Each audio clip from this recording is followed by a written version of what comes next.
అందరి శుభోదయం. మే 21, 2024 మదనపల్లి మాట సంబంధించిన దిగుమతి యొక్క సమాచారం.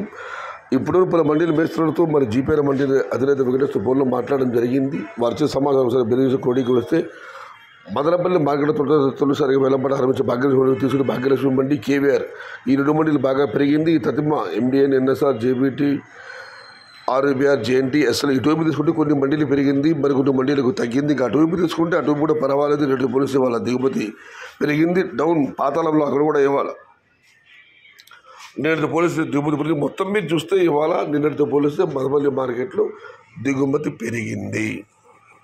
ఈ తగ్గిన పెరిగిన ఈ మండీల దిగుమతి పెరిగి చేసుకుంటే నిన్నటితో పోలిస్తే వాళ్ళ దిగుమతి మదనపల్లి మార్కెట్లో పెరిగింది. అయితే భారీగా కాదు, ఒక మోస్తరుగా పెరిగింది. ఇక నిన్న మిగిలిన తెలిసిందే టాప్ అండ్ టాప్ ధర 600 రూపాయల దగ్గర నుంచి 750, 20 పట్టడం జరిగింది. వాళ్ళ దిగుమతి పెరిగింది. మరి చూడాలి ధరలు ఎలా ఉంటాయో, ఏ మేరకు ఉంటాయో. ఇది ఈరోజు మదనపల్లి మాట సంబంధించిన దిగుమతి యొక్క సమాచారం నచ్చితే లైక్ చేయండి, షేర్ చేయండి. Please subscribe my channel. భవదీయుడు సయ్యద్ షహతా. జై ఎన్టీఆర్, జై తెలుగు తల్లి. తెలుగే ప్రాణం, ప్రాణమే తెలుగు. సర్వే జన సుఖినో భవంతు. ధర్మో రక్షతి రక్షిత. అన్నదాత సుఖీ భవ.